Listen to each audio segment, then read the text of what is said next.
Have you ever been sifting through apps, maybe looking for a new tool online, and bam, two names pop up that sound really, really similar? Oh, absolutely. And you kind of stop and think, wait, are these related? Or am I just, getting my wires crossed here? It happens all the time, like navigating a maze sometimes. It totally does. That exact moment where you pause, maybe squint a little at the screen thinking, is this the same company? Are these linked? Or am I about to download something totally different? And that little bit of confusion, it can actually matter quite a bit, depending on what you need the tool for. You're so right. And that's exactly why we're here today doing this deep dive. We're zeroing in on a specific tangle you might have encountered involving Nova Browser and AdPulse. It looks like there's been some conflation, maybe a misunderstanding between what seem like two separate things, especially around this term Nova Fast and WebINC AdPulse app. Yeah, and our mission today is really to slice through that confusion. Because this specific example, it actually tells us a lot about how things work or get mixed up in the wider digital world. Okay. So by the end of this, you should have really clear distinctions. You'll get what each product actually is and maybe some insight into why these kinds of mix-ups pop up so often. Good. We're going to pull out the key bits of info, the nuggets you need to clear up any questions you might have lingering. I think this is going to be really interesting because it's such a perfect case study of how easily wires can get crossed in tech today. Everything moves so fast. It does. So let's unpack this. Where should we start? Maybe with Nova Browser itself. What is it? Okay, yeah, let's start there. What's really interesting, I think, is how just a publisher's name can cause this ripple of misunderstanding about what a product actually does. Right. So, Nova Browser. The sources we looked at point to this being, well, a web browser. Straightforward enough, right? It's developed by a company called Nova Fast and WebINC. Okay, Nova Fast and WebINC. Got it.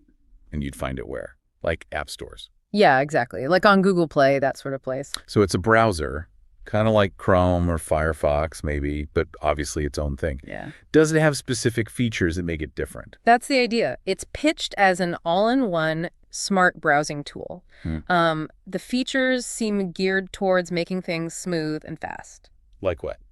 Well, fast browsing, obviously, but also things like integrated video detection, so you can apparently download videos right from within the app. Oh, interesting. Yeah, and it mentions having a simple file management system built in, too. So if you're looking for a browser that does a bit more than just browse, maybe bundles in some convenient extras, that seems to be the angle for Nova Browser. Okay, that makes sense for a browser. Yeah.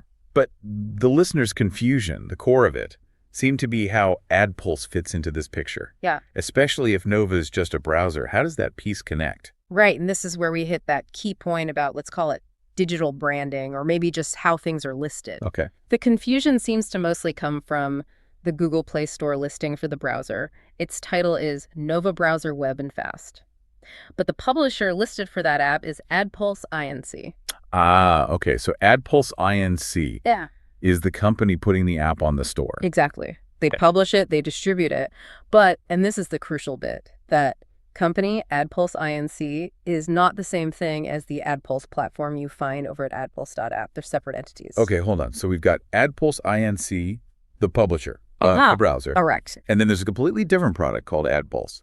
The one at adpulse.app. Oh, you got it. Totally separate thing. Wow. Okay. So just to be super clear then, what is that other AdPulse? The one at the .app address, what does it do? Right. So that AdPulse, adpulse.app, is a specific software platform. It's built for PPC management, pay-per-click. Advertising. Okay. Totally different world from a web browser. Yeah. This is a tool designed specifically for, say, marketing agencies or advertisers who need to manage and optimize their digital ad campaigns. Think Google ads, Facebook ads, that kind of stuff. Right, right. And this distinction, between a company name that acts as a publisher and a specific product name, it's actually pretty common.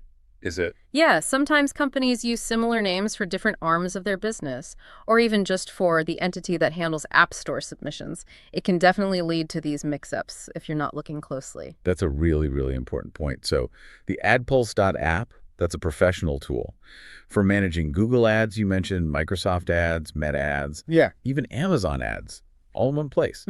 That's the core value proposition, bringing all those different ad platforms under one roof. That sounds incredibly useful for marketers. Must save a ton of time jumping between dashboards. It absolutely does. I mean, its main features are all built around making campaigns more efficient, more profitable. Things like automated budget management helps you avoid overspending, make sure your ad money is working smarter. Okay. It also gives you performance insights, alerts, basically flags where you might need to make adjustments. And yeah, that unified dashboard is key, seeing everything together. And I think you mentioned it has specific tools inside it too, like for dealing with keywords, which I know from experience can be a huge time drain in ad campaigns. Precisely. Yeah, it gets quite granular. It has features like one called a close variant manager that helps you target keywords better by filtering out search terms that are similar but not quite right, avoiding wasted clicks. Oh, that's smart. And another one for search term management, which lets you optimize your bids based on what people are actually searching for. These are pretty critical for really fine-tuning PPC. Definitely. Plus, it apparently integrates with other common tools marketers use, like HubSpot or Slack, which just helps streamline the workflow even more, especially for agencies juggling multiple clients. Okay. So let's bring this back to the original confusion. It really sounds like the AdPulse app someone might have been asking about wasn't one weird hybrid thing. No. But actually just misunderstanding based on that shared publisher name. That seems spot on. Yeah.